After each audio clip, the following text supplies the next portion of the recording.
ევროპარლამენტი და პასე არ აღიარებს საქართველოს სუვერენიტეტს. ეს არის რეალობა, რასაც ჩვენ უნდა შევხედოთ. პასე ევროსაბჭო ამ შემთხვევაში, რომლის წევრები ჩვენ 19 წელს გავხდით, იმ მოწოდებით, რომ ჩვენი სუვერენიტეტი ყოფილიყო დაცული, გამტკიცებული, დღეს არის ფაქტობრივად ინსტიტუცია, რომელიც საქართველოს და ქართული ხალხის სუვერენიტეტს არ აღიარებს. ჩვენი დამოუკიდებლობის 35 წლის თავზე, როდესაც ჩვენ სისხლით და ბრძოლით თავი დავახციეთ საბჭოთა კავშირს და სუვერენიტეტისთვის ბრძოლა, დამოუკიდებლობისთვის ბრძოლა იყო მთავარი ლოზუნგი, აღმოჩნდა, რომ ის, ვისთანაც ჩვენ ვეძებდით ჩვენი სუვერენიტეტის დაცვას, აღმოჩნდა ჩვენი სუვერენიტეტის მთავარი მტერი. ქართულმა ხალხმა 2024 წელს დააფიქსირა თავისი არჩევანი, მაგრამ ამ ინსტიტუციებში ჩაბუდებულმა პოლიტიკურმა ჯგუფმა თქვეს, რომ არა, მათ თავის წარმოდგენაში ყავთ შექმნილი წარმოსახვითი ქართველი ხალხი, რომელიც რასა იუკნევიჩიანის და ბულაის ამ შემთხვევაში მაგალითად ერთ-ერთი პასეს წევრის წარმოსახვაში არსებობს. აი ასეთი უნდა იყოს საქართველო, ქართველი ხალხი და მორჩა იმის იქით არ ხედავენ რეალურად რა არის საქართველოში. მათთვის ქართველი ხალხი არის მიხეილ სააკაშვილი, ელენე ხოშტარია და ჯგუფი ადამიანებისა, რომლებიც საკუთარი ქვეყნის წინააღმდეგ იბრძვიან. ჩვენ ვართ უფროსები აქ, დიდი ძმები, შენ ხარ პატარა ძმა და ჩვენ რასაც გადავწყვეტ, ისე უნდა იყოს თა რა საკითხებზე. გეუბნებიანო, შენი ხმა გექნება, არ იქნება გათვალისწინებული საგარეო პოლიტიკაში, ან ჩვენს გარეშე უნდა გადაწყვიტონ, ახალი წევრების გარეშე, მათ საქართველოს არ ეხება, უნდა გადაწყვიტონ საგარეო პოლიტიკური საკითხები, ვისთან ომს დაიწყებენ, ვისთან სანქციას დააწესებენ, ვისთან რას იზამენ, თავისი სურვილით ისე ჩვენი ინტერესი არ იქნება გათვალისწინებული.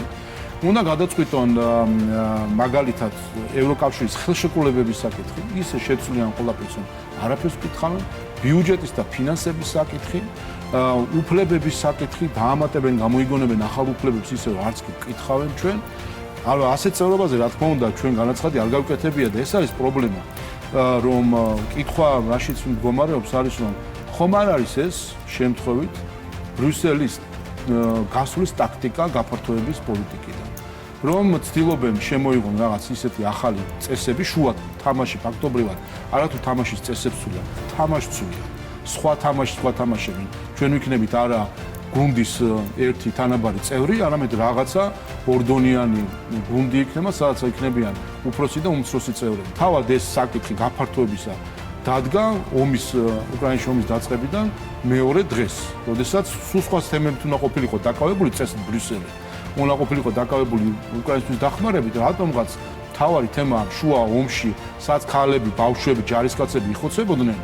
ამ შუა ომში კი ომის დასაწყისში რატომღაც ევროკავშირის გაფართოება აღმოჩნდა თემა, რომელიც შესთავაზეს ასე ვთქვათ, საკვებად თუ განსახილველად მათ შორის კანდიდატ ქვეყნებს და ახლა, როდესაც ომი იმედია რომ ბოლოსკენ მიდის, როგორც ჩანს, ამ იდეის მომხიბვლელობა ისე აღარ არის, ან აღარ გამოდგება როგორც ასე ვთქვათ, ლოზუნგი შესათავაზებლად კანდიდატი ქვეყნების მოსახლეობისთვის და ხდება ამ ყველაფრის უკან ახვევა, ასე ვთქვათ, და ნელ-ნელა გასვლა ამ გაფართოებიდან იყო ევროპარლამენტის განცხადებაში მოწოდება, რომ მოხდეს სეგრეგაცია ქართველი ხალხის, დაიხოს ის სოციალურ ჯგუფებად და გამოიყოს ჯგუფი ჟურნალისტი და ჯგუფი სტუდენტი თუ ჯგუფი აქტივისტი, ანუ აი ამ სამ სოციალურ ჯგუფს კონდეს უფრო მეტი უფლება ევროკავშირის მხრიდან მინიჭებული, ვიდრე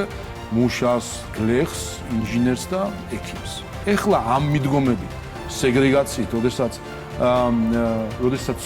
ვიღაცა ჯგუფს უფლება აქვს, დაждდეს ავტობუსში წინ და ვიღაცას უფლება აქვს, დაждდეს მხოლოდ უკან, როდესაც იარლიყის მიწებება ხდება სრული ამ სიტყვის მნიშვნელობით ჯგუფებისთვის და იტყვიან, თქვენ მიმზადებით, თქვენ ხართ აქტივისტი, კი ბატონო, თქვენ ასე ვთქვათ, გექნებათ უვიზო მიმოსვლა, თქვენ ინჟინერი, არა, ინჟინერს მოგაწერებთ ახლა დაგაწერთ ხალხზე, დაგაწერებთ ბორჯღალის ნიშანს და თქვენ ხართ ის ადამიანები, რომლებიც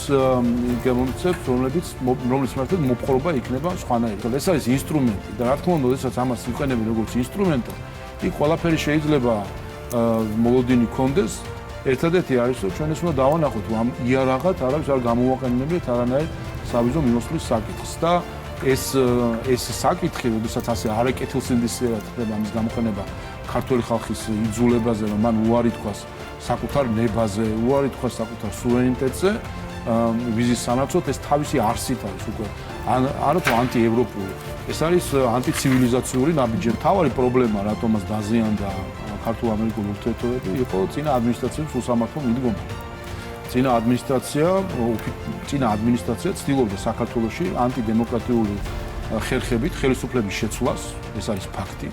ეს არის ფაქტი, რომელიც დაადასტურა თავად ახალმა ადმინისტრაციამ, როდესაც ჩახედა USAID-ის ხარჯებს სოფლიოში და აღმოაჩინა, რომ ეს ფული ამერიკელი ხალხის ფული გამოიყენებოდა ხელისუფლებების დასამხობად სხვადასხვა ქვეყანაში და საქართველოს ამის მაგალითი იყო USAID-ის ფული სწორედაც საქართველოში ანტიდემოკრატიული გზებით ხელისუფლების დასამხობად გამოიყენებოდა.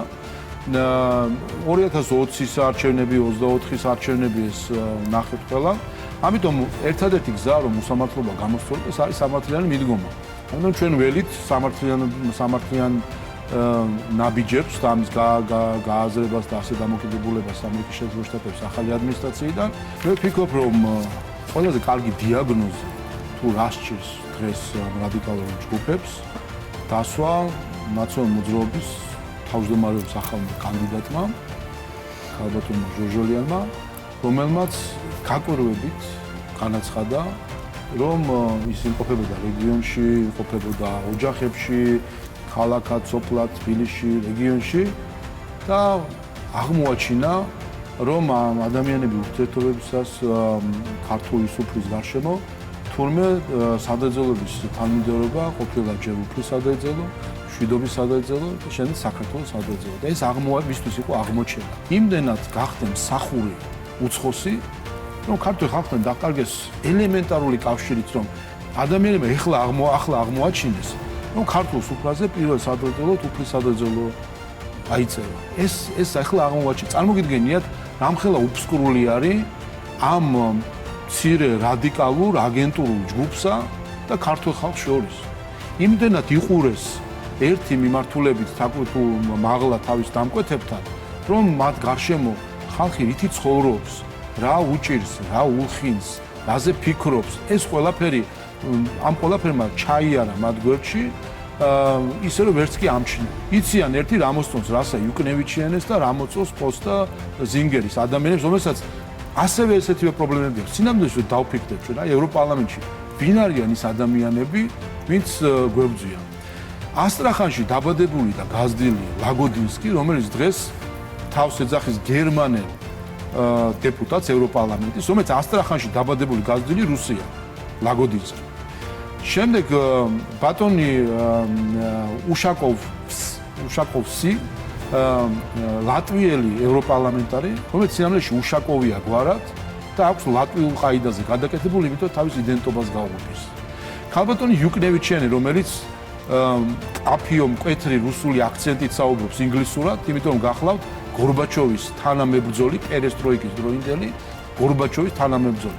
აი ეს ხალხი არის, რომელსაც თავისი იდენტობის პრობლემები აქვს მათ შორის და ცდილობს რომ იყოს ბატონი ლაგოდინსკი გერმანელზე უფრო გერმანელი, ბატონი უშაკოვსი ლატვიელზე უფრო ლატვიელი და პერესტროიკის და გორბაჩოვის თანამებრძოლი მათ თავი წარმოგვიჩინოს დემოკრატიის ჩირაღდნად. ასე რომ მეჩირაღდნად, ასე რომ აი იდენტობის პრობლემის მქონე ადამიანები თავად აქაც წარმოშობენ ამ იდენტობის პრობლემის მქონე დაჯგუფებას ადამიანებისა, რომელიც შემდეგ ასე აღმოაჩენენ რაღაც პერიოდის შემდეგ, რომ თურმე აბსოლუტურად სხვაგან არიან, ქართველი ხალხი არის სხვაგან და ისინი არიან სხვა.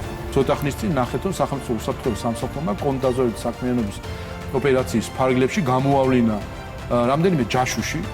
მათ შორის ითქვა, რომ იყო ევროპული ქვეყნის, ერთ-ერთი დიდი ევროპული ქვეყნის ჯაშუშული ქსელი გამოვლენილი, რომელიც მათ შორის იქვე გამჟღავნდა, რომ არასამთავრობო ორგანიზაციების მეშვეობით ასე ვთქვათ, აორგანიზებდა ამ ქსელს და აძლევდა კვაზი ლეგალურ სახეს, იმპულს, რომელსაც ნახეთ ჩვენ რა გზებით იღებდნენ ევროპული ქვეყნიდან. როდესაც ამ ქვეყნის წარმომადგენელი მოვა და მაღალ მატერიებზე გვესაუბრება, თქვენი ქვეყნის ინტერესებიდან გამომდინარე ასე აჯობს. რა უნდა ველაპარაკოთ? როდესაც ჯაშუშები ყავდა, ჩვენი მოქალაქეები გადაიბირეს, ფულზე ამუშავეს საკუთარი ქვეყნის წინააღმდეგ. აი რა უნდა ელაპარაკო ასეთ ქვეყანას